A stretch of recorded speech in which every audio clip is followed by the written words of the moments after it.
Finally મેં decide કરી લીધું છે હવે તો મારે હેલ્ધી રહેવું છે. કાલથી જ હું હેલ્ધી ડાયટ અને એક્સરસાઇઝ ફોલો કરવાની છું. અરે કાલે તો ગેસ્ટ આવવાના છે ને, કાલનો દિવસ જમી લો, મંડેથી કરીશ. મંડે તો મારી ટ્રેન છે. એક કામ કરું, 1 વીક પછી કરું. અરે 1 વીક પછી તો મારી ફ્રેન્ડ વિશ્વાના મેરેજ છે, તો એમ કરું કે હવે ન્યૂ યર આવે છે ને, તો નવા વર્ષથી ને સ્ટાર્ટ કરું. તો પછી 2025 પણ આવી રીતે પસાર કરવાનો વિચાર છે કે?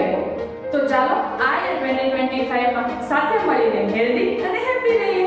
હું છું doctor Mansi Niraliya, health and nutrition coach. તમને 3 સિમ્પલ એક્સરસાઇઝ ટીપ આપું કે જેથી થોડું તો હેલ્ધી રહેવાય. એક છે વોકિંગ.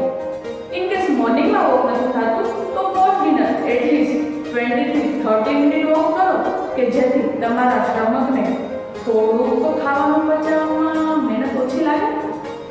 સેકન્ડ છે બ્રીથિંગ એક્સરસાઇઝ.